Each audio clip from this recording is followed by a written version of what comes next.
Happy Pisces new moon. I hope everyone has been making the most of this energy. This reading is for the collective, for any and all signs. As you can see, we have abundance on the table already. In the Dreams of Gaia Tarot, we'll pull one from this deck to get us started. We also already have two aces on the table, not surprising at a new moon, a new earthly beginning, opportunity for security, stability, something tangible that affects, improves our wealth, our health. Hope everybody has been setting intention and or practicing whatever new moon rituals, magics feel most comfortable, beneficial really to you. And then the Ace of Fire. And on this particular depiction, we have creative force and confidence. Those keywords noted there.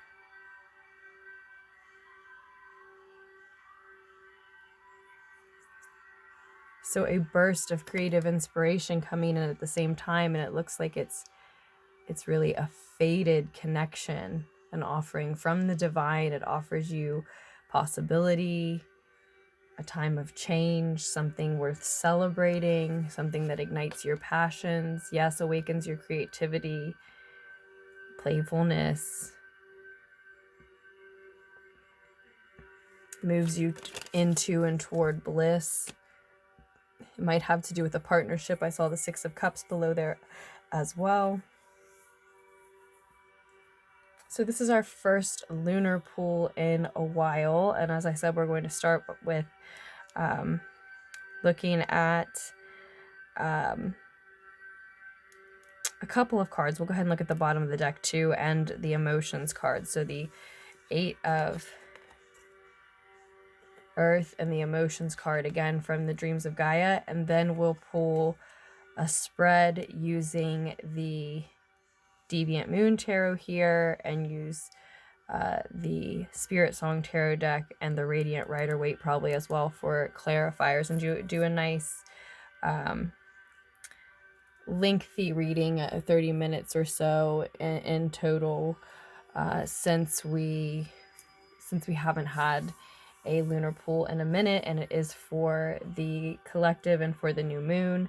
We have still been doing them for the full and new moons, and I will still keep doing that. Otherwise, I may have to move to doing something that's sort of weekly rather than daily, or every time the moon changes signs, because I've been trying for so long to keep up with it and I simply cannot. So what we're all ready to get back into what we're looking at here. What we're already looking at is an energy of work, steady work, steady investment of energy for a steady return, steady growth in that manner, that patient manner. Beautifully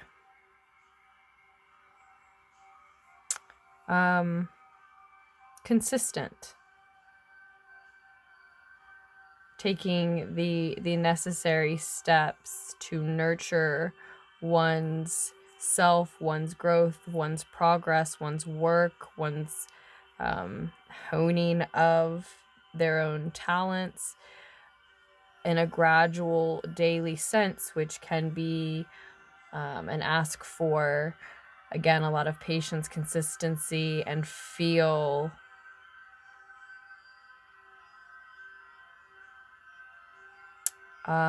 never ending sometimes, feel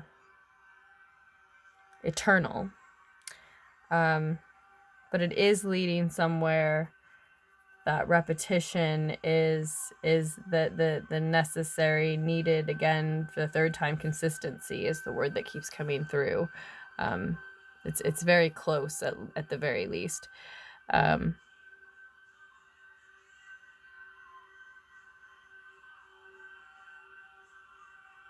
The assistance that we receive from guardians, from angels, if you will, protectors, earthly protectors, otherworldly protectors, in those pursuits. The guidance, whether it is tangible and in front of us or just something we sense on some level. And a very clear, powerful, potent reminder with this representation of the 8 of earth, to allow a healing and awakening of your 3rd chakra.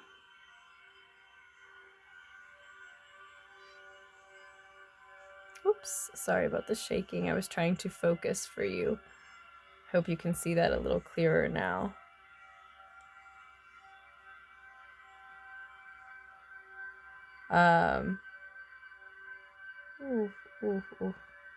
So we may just need to slow down and get into nature, especially as the way to do this, to heal and awaken and keep that 3rd chakra open, healthy, aligned, etc. It will aid you in this work, in seeing the beauty of this consistency, framing it more in that way rather than framing it as repetitive or monotonous. Aid you in honing those talents, those skills, if that's what's happening. Aid you in growing whatever it is you're growing here.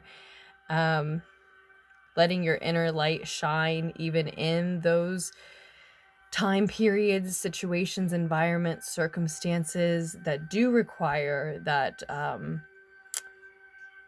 that consistency that can be viewed as almost boring or routine in a negative sense, right? From certain perspectives.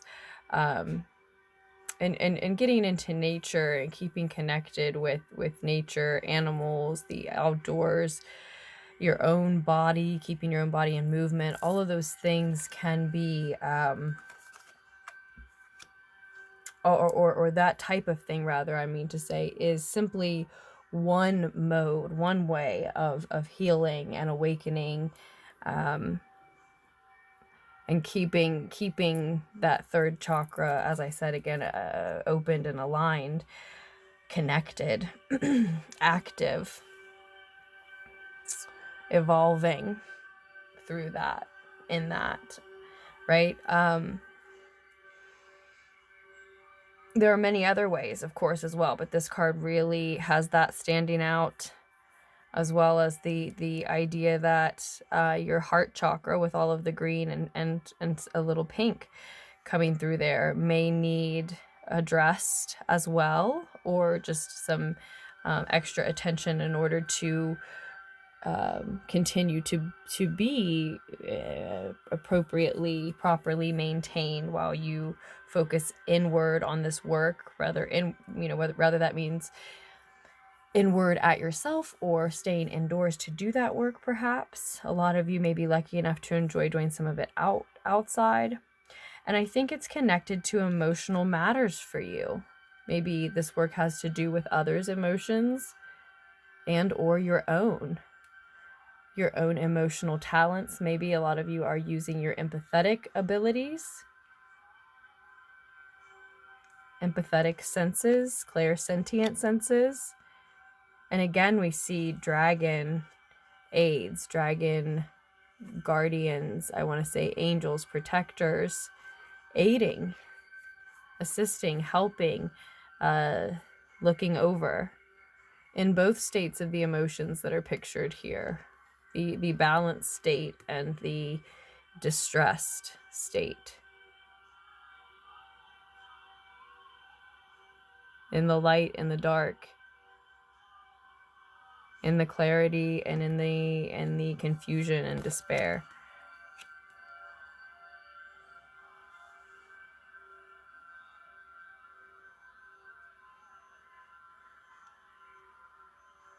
outside of the bounds of earth, in your dreams.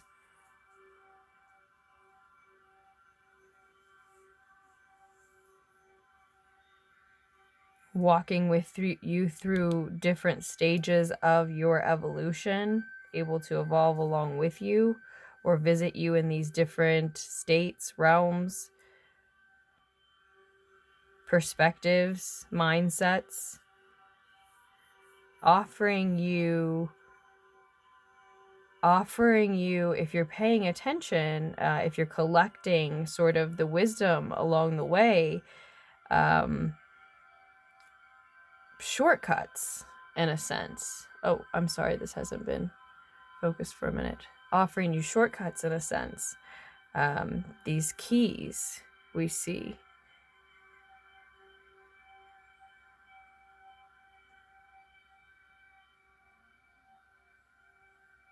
Right, you see them dangling there?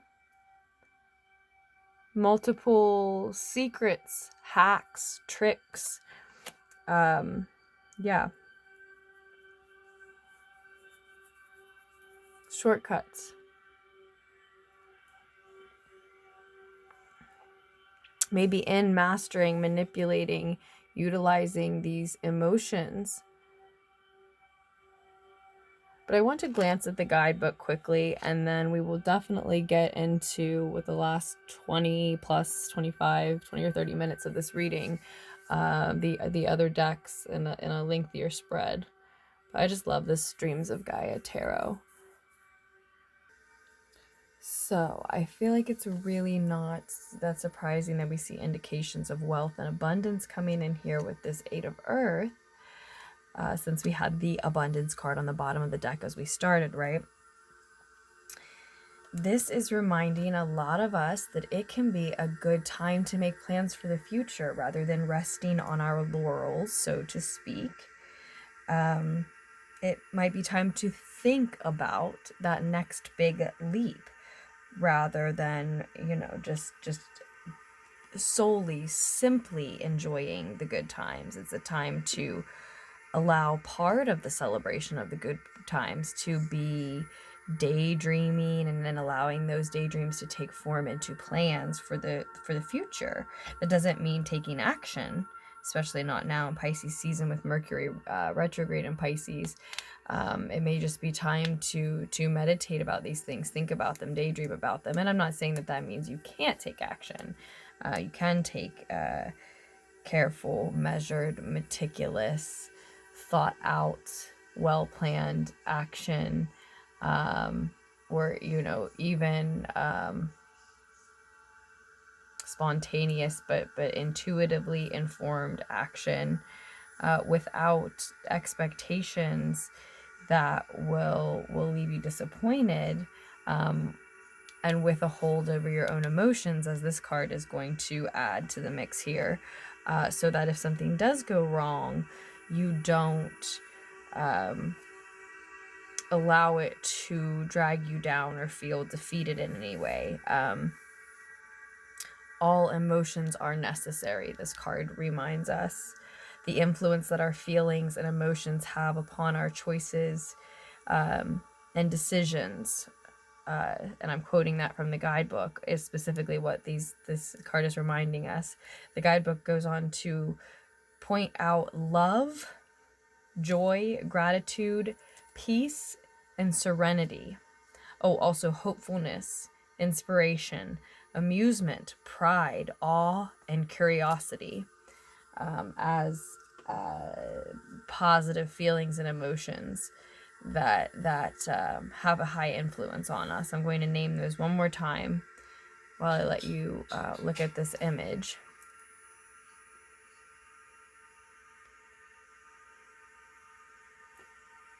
So those positive emotions, again, are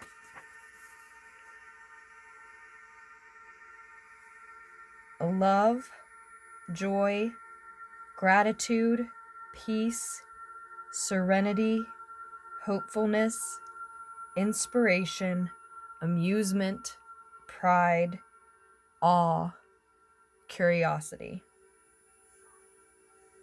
And then they pit the guidebook then pits those up against negative emotions that have an influence on us: fear, anger, disgust, jealousy, sadness, regret, loss, and hate.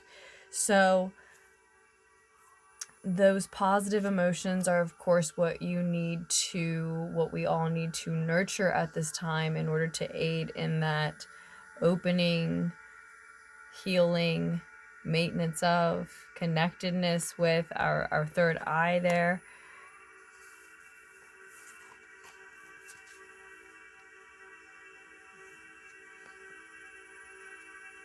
And maybe some of those negative emotions, again, fear, anger, disgust, jealousy, sadness, regret, loss, hate, are affecting your choice to grow something, to work on something at this time, some of you.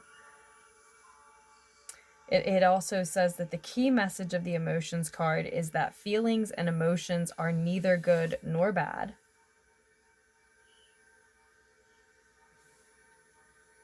But we should remember that we may become so busy laughing and having fun that we walk right off a cliff because we are not paying attention and didn't see or sense the oncoming danger. So for those of you who are really enjoying this time of abundance, you may really need to heed and hear that message that you might want to use this time to plan and at least daydream and look forward. Because you may not see what you're wandering into because you're spending so much time celebration.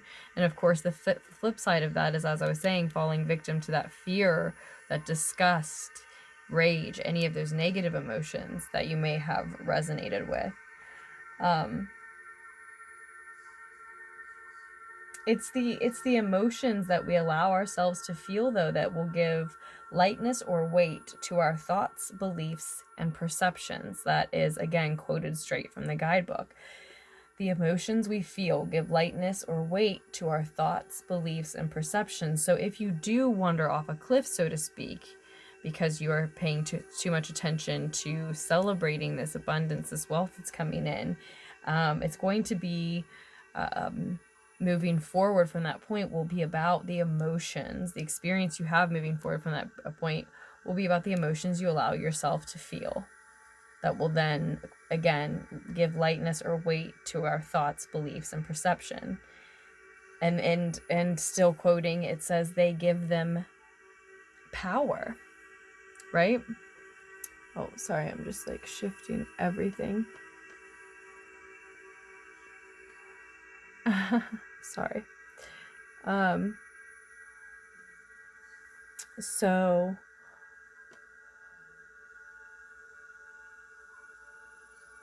it also says specifically that positive emotions open up. They inspire us to be curious, to learn, and retain information.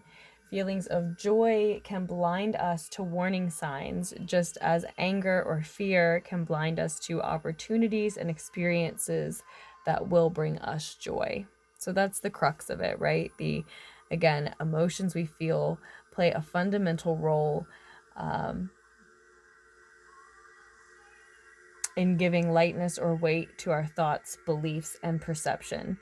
The guidebook also says here that the emotions we feel play a significant role in the retention of memories. So this card also reminding us, especially if any of these things are holding you back, that sometimes we're holding on to these emotions or really going through them and needing to, because we feel we want to remember the experience so that we don't repeat it. And that is wise, that is smart, that is informed, that makes sense. And a lot of times it's just having the knowledge that that's what we're doing that will free us then from that experience. We can have it for a time where we mull over the memories, we make sure we don't forget, right? That so that we don't have the experience again. But we are mindful of the fact of why we are doing it. We keep in mind that that is the reason we're going through them. And once we feel that that memory is concrete, we allow ourselves to gravitate then away from that. The last thing I will quote from this book says, "Our emotions in themselves are neither good nor bad. It is how we manage them and allow them to influence our thoughts, beliefs, and perception that brings us low or has us shining bright. And so you see those two options here in this image.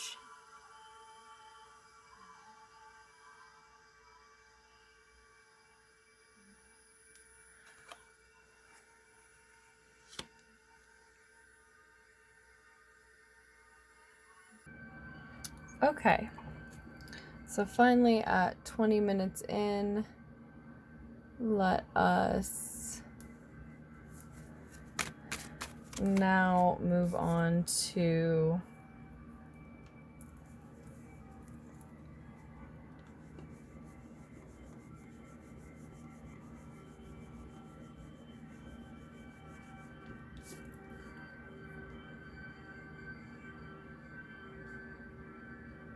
a lengthier spread for us, right? Can't apologize enough about the shaking. I'm really getting the hang of that, trying to focus my phone for you, but without jiggling this setup here. Okay, so again, Deviant Moon Tarot is what I'll be pulling a slightly abbreviated Celtic cross from. Everything was good and shuffled from prior to the reading earlier today, just as I was just enjoying that Pisces full moon energy, that creative, really liberating flow. I hope everyone has had some opportunity to enjoy it to the same extent, truly, or that you will if you have not yet. It's certainly there to grab a hold of. I do, especially if you have significant Pisces in your chart, believe that a lot of you may be experiencing some heartbreak, some sadness at this time, in fact, though. But we will see what comes through. I'm not saying that necessarily based on what I'm seeing here in front of me. We've got the Knight of Swords and the Page of Swords. Knight and Page of Air here.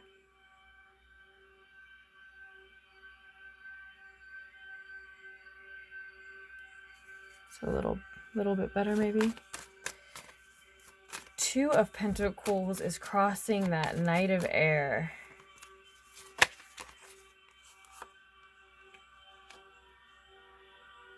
So you or someone close to you finds themselves with a lot on their plate, very distracted, their energy spread very thin, or they're trying to distract you or someone from what they are doing. Again, that might actually be your energy.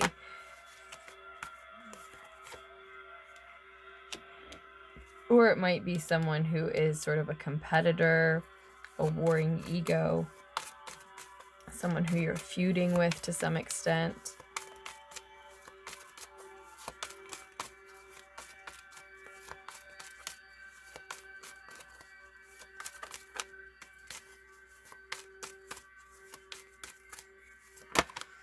I think, though, you know, when your ego is quiet, that you need to handle those feuds, those competitors, maybe suitors possibly sometimes, but that competition,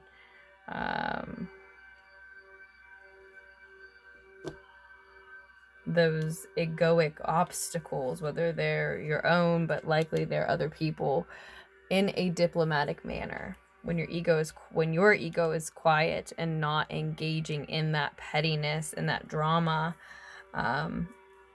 you know that you would very much like to, for your own sake, handle this, again, very diplomatically.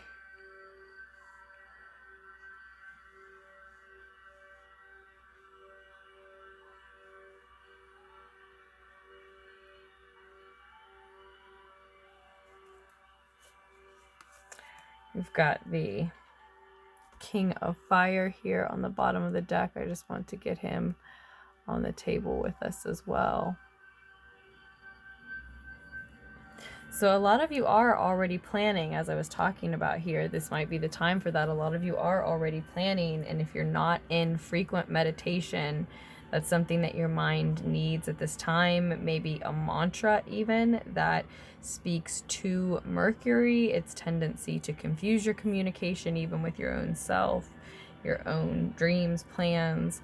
Because as I said, it's not necessarily time to put these things into action, but maybe just to start thinking about what that big leap might be.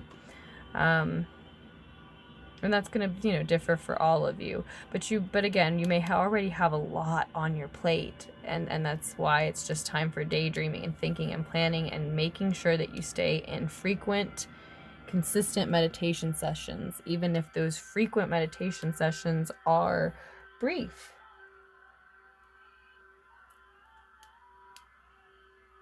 That meditation escape into planning, but also juxtaposed up against meditation sessions, may be exactly what allows you to handle this ego drama, this conflict, these competitors. Again, could be suitors for some of you, but it's competitive ego, usually petty drama nonetheless, surrounding you,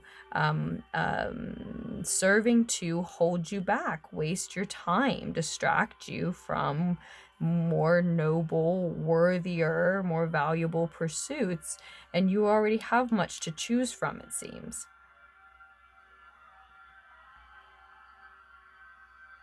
So you really want to handle those things diplomatically, as I said, for your own sake, mostly because of that wasting of your precious time. It looks like you have manifested something here in the root of the situation with the Magician card showing up. Either that, or at the very least, a lot of us have realized that we definitely have the tools necessary to manifest whatever we'd like, something that we'd like specifically. Looks like a lot of us are specifically focused on our coin, our money, our resources, our earthly possessions, wealth, health, specifically at this time. For others of you, I was just about to say, and then here the full card flips out. For others of you, though, this is less about manifesting something, and it is more about the energy of Aries showing up here through this Magician, either an Aries or a Gemini sometimes, that this situation is rooted in, stemming from. So someone, again, close to you. We do have the Fool card now twice, and the Magician card. So a lot of Aries energy. This may be someone close to you, or it may be Aries energy in your own self, in your own chart, that's being highlighted, being activated. What house does Aries rule in your birth chart, if you know? What planets do you have in Aries, if you know? We also have this Ace of Fire here, so really 4 Aries cards, 4 Aries energies showing up.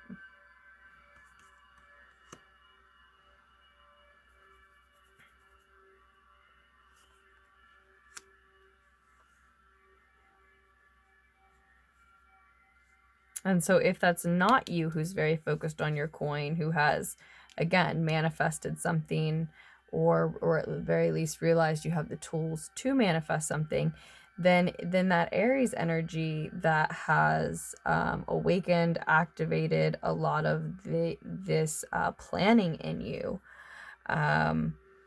might be what's affecting your emotions in a negative sense, as we were talking about, holding you back from growing, working on whatever projects.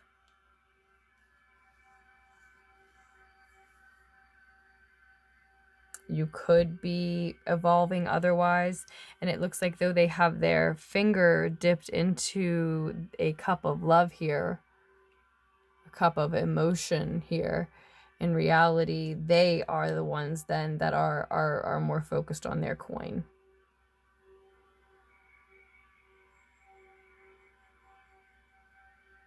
And they really may not know how to wield their magic, their own intention, their own socializing, networking skills properly, their own will. They may not know what to manifest, what to do with those tools, even though they see that they have them.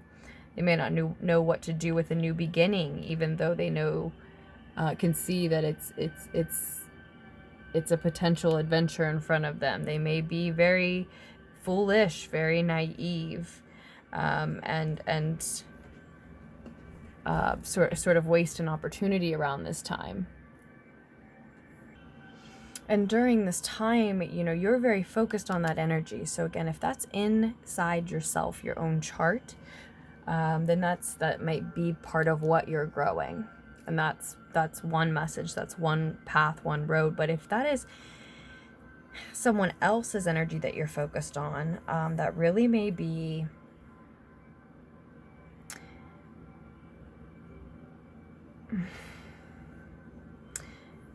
something that they have the potential to possess, but that they're not really owning, displaying to the extent that they do have the potential to. And so you're seeing that potential and you're attracted to that, and you're missing that, maybe having memories of that. And you want to embody that yourself, because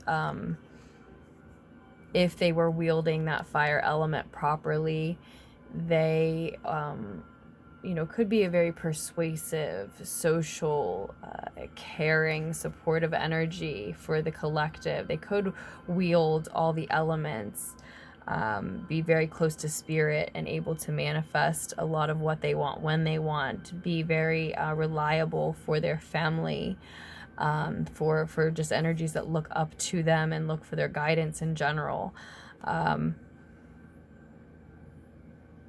Very beautiful, very vital, very passionate, very inspirational, very energetic.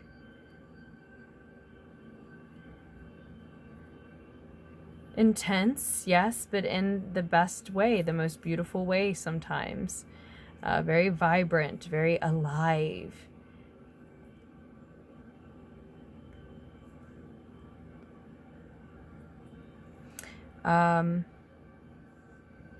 And so it may be more that you're missing them and craving them because you're wanting to embody those qualities that you see that they have the potential to. Maybe you've seen them wield those things at a certain time, but it's not what's necessarily happening now.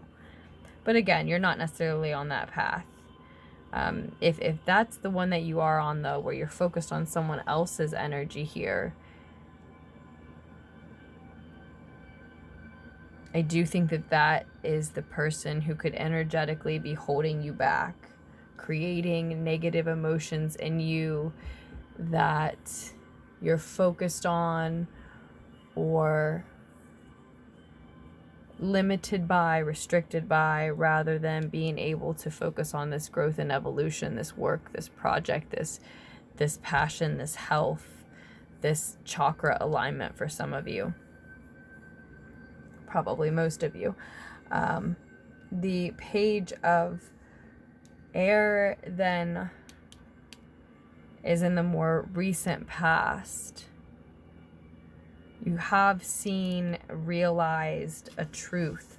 Did this person, did someone external to you deliver a truth to you that you've had to see and accept? Or did you find something out? Or were you the one who shared a truth that was difficult to own, to wield, to deliver, communicate in some way?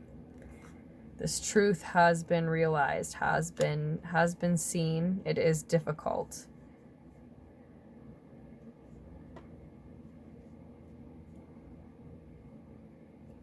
Something that for a lot of you, something that you had to tell this Aries energy, or that they had to tell you, but it was something you had to accept, wield, own, move forward with. And in the meantime, your internal world is still contending with this feeling of familial feud. So maybe it's with that person if they are a friend, family member, ex-partner, something like that, or just someone who feels like, that close to you, whose beliefs butt heads with yours, contest your own, compete with your own, and it makes you feel some type of way for whatever reason. Or gives you an opportunity to focus on something petty that can distract you rather than chasing after the emotions, the contentment, the abundance, the wealth that you really want and deserve. There are multiple people, multiple energy, multiple things trying to hold you back as you try to push forward into this new beginning.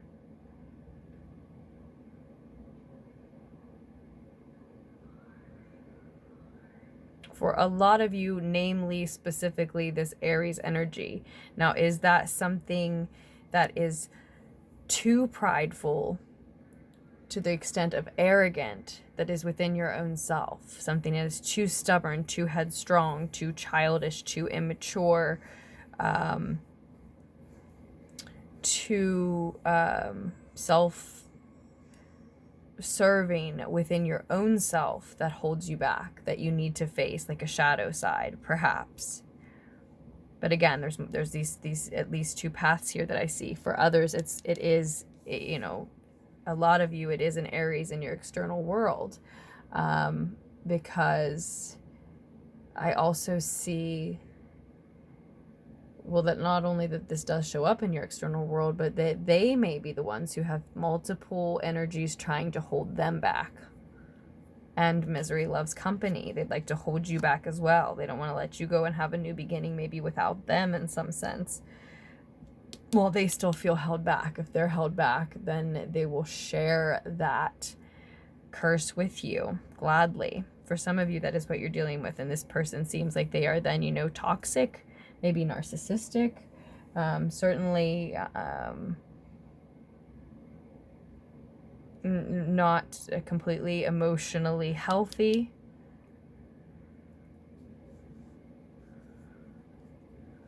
They may not be, you know, completely aware of even how to take advantage of this new opportunity, this new beginning, this sort of offer from the divine. And so they, you know, they just have the wherewithal to know that they can't, and they just don't want you to go on and do that without them. But ultimately, fate, the divine,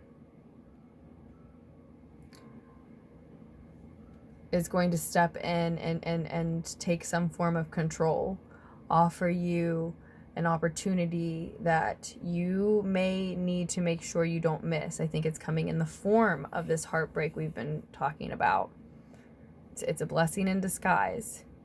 But this person can't stop this opportunity from coming to you. The only person who can stop you from taking advantage of it is you, by missing it. You can't decide when, how, where, why, even when it comes to you, but you can take advantage of it when it does. And again, it's a blessing in disguise. It looks like a heartbreak to begin with. It looks like, and this person, though they may want to hold you back, and misery does love company, they can't stop that from coming into you. So with that, we've let the recording get about as long as I think I can without it splitting in two. Of course, I've, during Mercury retrograde, misplaced the cord. I would need to transfer it and then merge the videos, so that's not something I can do at the moment. It is what it is, right? But I love you, and I hope you were able to receive at least some of the needed insight here in this collective reading for any and all signs on the 23rd of February 2020, for the time surrounding and following the magical, brilliant, flowy, creative, beautiful new moon in Pisces that we are experiencing, and we will be experiencing that energy for some time. So if you're interested in a personal reading, any more information about the channel, myself, the decks we use, just scroll down to the description box down below. Thank you so much for enjoying this reading with me, and all of your support to Lunartics Tarot as always. I truly cannot wait to do another reading for us just as soon as I have time. Continue to make the most of this energy, and I will be back very soon.